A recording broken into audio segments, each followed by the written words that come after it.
Okay, kita sambung ya. Jadi mencapai kesempurnaan ibadah ada 4 perkara kena ada. Yang pertama mestilah dengan ilmu. Jadi macam tu juga dengan solat kita.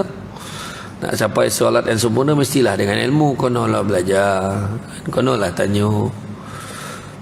Ilmu ni penting kan? Ilmu ni penting. Tu sebab apa-apa pun kono belajar. Macam mana cara berdiri, angkat takbir macam mana kan? Cantik taluk pantai landai, tampik perahu topi kuala. Biar buruk kain dipakai, asalkan penuh ilmu di dada. Kain songket benang sutera, lilit sebelit buat selempang. Banyak ilmu jadi cahaya, walaupun sedikit menjadi torang. Kena belajar kan? Baru nak belajar, baru dia faham, baru dia torang. Oh macam tu, oh macam ni, baru tahu. Dan masalah kita kadang bila tak ada ilmu lagilah, mereka ikut dia pun tak yakin. Dia buat hanya sekadar ritual perbuatan saja. Dia buat orang buat macam mana, dia pun buat macam mana. Apa tu? Oh janji aku sembahyang. Ayat janji aku sembahyang tu jadi solat tu part time tu. Kena belajar, kena berguru kan? Berguru kan ada pantun dulu, berburu ke padang data, dapat usaha berbolan kaki. Mana ada orang berburu ke padang, berburu ke padang data? Mana ada padang data lah tu. Kalau ada belukar somak mungkin juga ada binatang dalam kan. Berburu ke padang data, dapat usaha berbolan kaki. Mana ada usaha berbolan kaki? Itu belalang. Kalau berguru ke palang aja, mana kalau tak berguru betul-betul, tak bersungguh-sungguh, tak betul-betul belajar, ibarat bunga kembang tak jadi. Itu kita polik-polik tengok orang tu kan. Mesti belajar, kena ada ilmu ya. Tu pertama. Kedua, mesti ikhlas. Bukannya ada tujuan-tujuan yang tertentu kan. Misal kau semayang ni, tak semayang ni, pahala semayang ni, YB datang nak dengar, kang dia tak ada dia dengan macam mana pula dia nampak. Tu dia. Yang ketiga, mesti ada perubahan, ada kesan pada tindak tanduk dan perbuatan. Semayang nombor ekor laju ya. Macam mana? Ada setengah masjid tu dia letak nombor apa? Nombor petak jemaah. Maghrib nombor 5 boleh. Isyak kan nombor 20, 1520. Jadi tu tikam-tikam kono pula tu. Dah kono yang paling kurang hajar tu dia belanja orang masjid tu. Ayo betul lah kan. Dia patutnya bila dia semayang dia jadi baik kan. Dia bila dia semayang dia jadi elok perangai dia, rajin dia sedekah macam tu.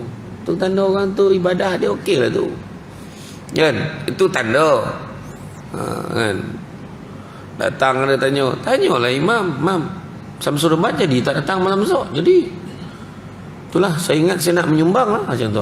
Dia agama makan apa baru betul.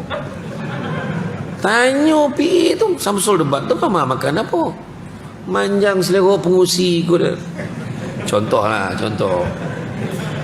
nak tanya. Dia pun tanya, itulah mam, saya nak tanya mam, jadi tak Samsul Debat datang insyaAllah malam esok. Saya ingat saya nak sedekah ni. Bajet berapa orang enggak makan ni? Oh, bajet berapa orang malam ni makan? Berapa orang? Berapa? 500. Oh tak jadilah mam, lain kali lah, ramai pula. Tak jadi deh, kurang ajar apa tu. Dia punya tanya dia kan main garang ni, berapa ramai agak-agak kan. Tak jadi deh. Aduh, dia punya tanya tadi takut dah orang dengar. Ui, ni banyak ni kan. Tak apalah mam, saya sumbang buah. Jadilah. Buah tembikai sebiji potong 500. Gila betul. Nipih tembikai tu. Dia janganlah kau rakut warna kan, pakat-pakat lah kan. Iya tak, benda ni contoh sedekah yang cukup senang kan. Bagi temikai sampai biji. Yang seorang ni pula bagi temikai susu, seorang ni lah bagi nangka. Jadilah mana dapat lah macam tu ya. Seorang bagi karipap 10 biji bagi jadi hidang 8 Samsul Debat lah tu dia tu. Contohlah, jadi makna dalam bab sedekah, dia nak buat kebaikan tu macam tu. Donga 12 juta bukan banyak mana. Tu 5 juta tu berapa hari kumpul tu? Soalan kau main garang lah kan. Tak berapa hari tu? Berapa lama tu kumpul yang 5 juta tu? Berapa lama? 2 tahun lebih? 3 tahun lebih? Jadi setakat lagi 7 juta. Apa dah hal? Ada ni, tanyalah yang bekas-bekas ni, orang-orang yang handal-handal daripada Kuang ni, yang dah jadi Datuk Tan Sri kat luar lah. Tanya dia, berapa nak bagi? Tok, cakap lah. Takkan nak koman-koman 50,000 tak boleh bagi kau? Cakap dia, Tok tak nak kau tanam saham akhirat. Tanya macam tu.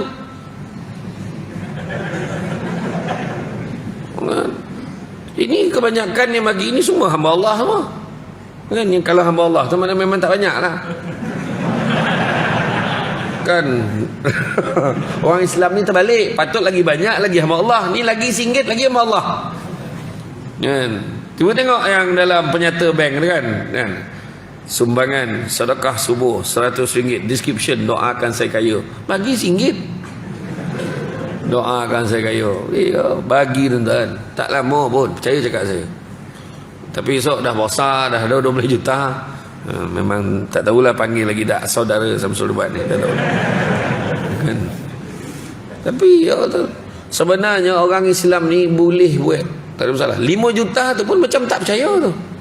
Ya, di Somban ni je tengok, satu hamba Allah tu dia tanya, ada tak tanah, dia kata tanah dia nak wakaf, dia kata dia nak wakaf untuk siapa? Untuk mula dia nak wakaf untuk mak dia. Beli tanah tu, dia beli, dia wakafkan tanah tu berapa harga? 5 juta. Hari ni dah jadi Masjid Husin Suman 2. Kos pembinaan masjid tu dekat 30-40 juta. Lepas tu semasa dia beli tanah 5 juta, dia tu, alamak terupul halang-halang tu, saya nak wakaf untuk saya juga. Ada lagi tak tanah untuk saya? Wakaf untuk dia juga. Berapa juta? 6.5 juta. Bagi macam tu ya, 6.5 juta. Tu yang jadi Masjid Bandar Baru Senayan lagi ni. Berapa kos pembinaan? 100 juta lebih. Siap ada petak dekat dalam masjid tu, satu petak dekat ujung tu, kata kalau aku mati besok situ tanam. Macam steady tak steady? Kita fungsi khairat pun tak booking lubang kubur. Tak, dia tu siap petak untuk. Nampak tak? Dan yang terbaru dia wakaf tak silap untuk siapa? Untuk keluarga dia juga dekat Langkawi, Masjid Aisyah. Itu yang terbaru. Sebenarnya ada tuan-tuan, betul, cari je. Yang muda-muda, telefon lah kawan-kawan yang kita kenal, kau nak tak nyumbang? Ni sama akhirat ni. Iya bagi tuan-tuan. Yang tak susah dah, percayalah. Kita nak buat apa tu 2 juta, terlupa pula nak buat apa. Apa dia? Nak buat apa? Dah lupa pula nak buat apa. Nak buat apa tu, nak upgrade apa? Buat barulah, buah buat baru. Memang mana buat baru, memang lah. Sebab dah banyak dah kan, dah pecah-pecah seniak kan. Jadi eloklah buat baru. Dah sampai masa dah buat baru. Tapi jangan jadi macam setengah masjid. Buat baru siap lawa, orang tak ada. Itu yang tak nak tu. Kan, tapi ke Masjid Bandar Baru Senayan ramai datang ambil gambar. Dan sembahyang Jumaat insya-Allah. Sembahyang Jumaat insya-Allah ramai. Itu yang kita nak. Sebenarnya kan Nabi sebut antara tanda akhir zaman itulah dia. Tapi bukanlah kata kita jangan tolong bantu untuk keselesaan masyarakat di sini. Macam saya kata tadilah, kan. Jadi maknanya ada perubahan tindak tanduk dan perangai, dan yang keempatnya niat. Kesempurnaan ibadah tu tertakluk pada niat. Niat kerana apa? Niatlah kerana Allah. Wa may yuhajir fi sabilillah yajid fil ardh muraghaman katsira wa sa'ah. Barang siapa buat sesuatu tu niat dia kerana Allah, maka dia akan mendapati bumi Allah ni tempat yang luas, rezeki yang banyak. Apa dah hal? Niat je kerana Allah. Benda-benda baik yang kita buat kat luar, niat kerana Allah, dapat pahala ibadah. Benda baik diizinkan oleh Allah, niat kerana Allah, dapat pahala ibadah. Contoh, kita buat program gotong royong perdana disebabkan tak lama lagi kita tak menyambut Ramadan, maka kita jemput semua hadir meramai pada hari Ahad ini. Kita akan menganjurkan program gotong royong perdana. Semua dijemput hadir. Jangan risau, muka yang sama datang. Dan muka yang tak datang pun muka yang sama. Kan? Iyalah, ni nak dalam hari nak Ramadan, banyak benda kita nak repair, kita nak cuci biar selesa untuk Ramadan. Orang Arab ni masuk Rejab dah mula dia dah beryoyo tentang Ramadan tu. Masuk Rejab dah terbayang dah Ramadan. Baju Ramadan, kain Ramadan, talakung nak pakai, salat tarawih Ramadan, kurma ni untuk Ramadan, dah asing kan siap-siap. Macam tu. Orang Arab masuk Rejab dah terbayang Ramadan.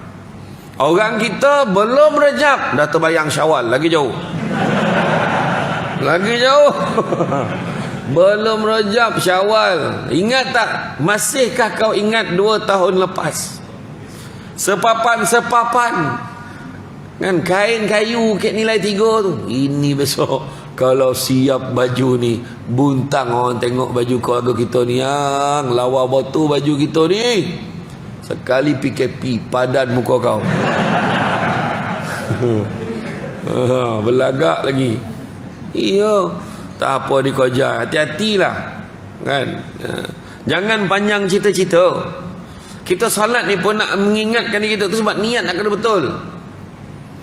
Contoh gotong royong tadi. Datang kita ke masjid, benda baik, diizinkan oleh Allah, nak bersihkan Allah, tentu Allah izin. Tapi niat kerana Allah, dapat pahala ibadah. Walaupun kita membersihkan habuk-habuk, walaupun kita lapkan kipas ni, tapi niatkan Allah dapat pahala ibadah. Contohlah, katalah saya dengan Tuan Imam. Mana Tuan Imam mana tu? Katalah saya Imam dengan Nazir. Tuan Nazir mana? Tuan Nazir. Saya Tuan Nazir dengan Imam, kami bertiga bertekad untuk bantu ibu-ibu tunggal seluruh Kuang. Anak yatim pun tak tolong dah, ibu tunggal ya. Contohlah. Kami tubuhkan nama persatuan kami PLP, Pertubuhan Lelaki Prihatin. Jadi Imam jadi pengusi, saya penasihat ya. Jadi benda baik tak? Benda baik. Pergi hantar bantuan tu beramai-ramai, diizinkan oleh Allah. Niat kerana Allah boleh dapat pahala ibadah. Tapi kalau dia niat, aku dapat bergambar ni, dapat bergambar tunjuk ke orang, so dapat, mungkin ada pahala, tapi taklah sebanyak pahala ibadah. Ataupun sampai satu rumah tu, tiba-tiba Nazir beritahu. Contoh Nazir cakap, Samsul Debat, Imam, rumah yang last ni you all tak payah datang, saya cover. Wah, apa hal? Macam tu. Wah, Imam dengan saya dah mula bincang, apa hal dia tak bagi kita ikut tu? Rupa janda yang last tu bukan main. Bukan biasa-biasa. Muka sikit-sikit tak adalah apa nak, tapi lebih kurang nak jadi macam Maya Karin dengan Luna Maya. Tu tak tahan tu. Patut dia tak bagi kita ikut. Mendatangkan fitnah pun tak boleh. Contoh Robin Hood kan. Robin Hood dia nak tolong orang miskin, benda baik. Katalah dia niat kerana Allah, baguslah. Tapi cara dia tu dia mencuri pada orang kaya, tak boleh. Cara pun kena betul. Nampak tak? Macam itulah juga niat kita.